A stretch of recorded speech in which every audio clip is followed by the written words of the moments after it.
Shalom, shalom à toi. Je viens parler à deux groupes de personnes ce soir. Amen. Le Seigneur m'a mis à cœur de parler à deux groupes de personnes ce soir. Et le premier groupe, c'est ce groupe de personnes qui ne connaissent pas Jésus, qui ne croient pas en Jésus, ou qui croient en Jésus, mais qui n'ont pas donné leur vie à Jésus, qui connaissent Jésus de façon, on va dire, générique. C'est à ce premier groupe de personnes que je veux parler. Pourquoi? Parce que parfois, ce groupe de personnes va pouvoir se sentir offusqué, on va dire, vexé par les posts. Et à chaque fois que, on va dire, un chrétien se lève et qu'il vienne, on va dire, parler de Jésus. OK? Mais je veux éclaircir rapidement quelque chose pour ce premier groupe.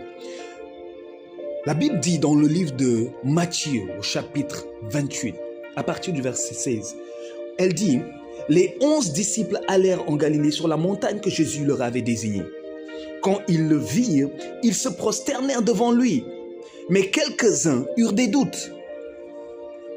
Jésus s'étant approché leur parla ainsi: tout pouvoir m'a été donné dans le ciel et sur la terre.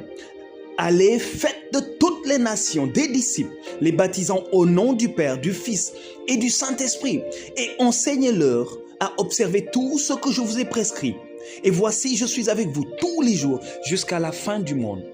Vous voyez, quand un chrétien, quand un enfant de Dieu, quand un serviteur de Jésus-Christ, quand un homme qui a donné sa vie à Jésus voit cela, il comprend tout de suite que la dernière parole de Jésus était: va dans les nations et fais des disciples. Baptise-les. Et quoi? Et change-les. Change-les comment? Change-les par les enseignants, ce que moi, Jésus, je t'ai enseigné. Amen. Et c'est pour cela, quand nous postons, et quand ce que nous postons peut choquer des gens, c'est comme si on force aux gens Jésus. Ce n'est pas ça. C'est juste parce que Jésus nous a déjà donné un mandat. Il nous a envoyés vers toi.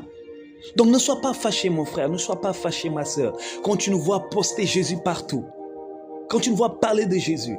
Et tu sais, une chose est terrible, c'est que le même Jésus dit dans Marc 16, il dit: ceux qui ne seront pas baptisés ne seront pas sauvés.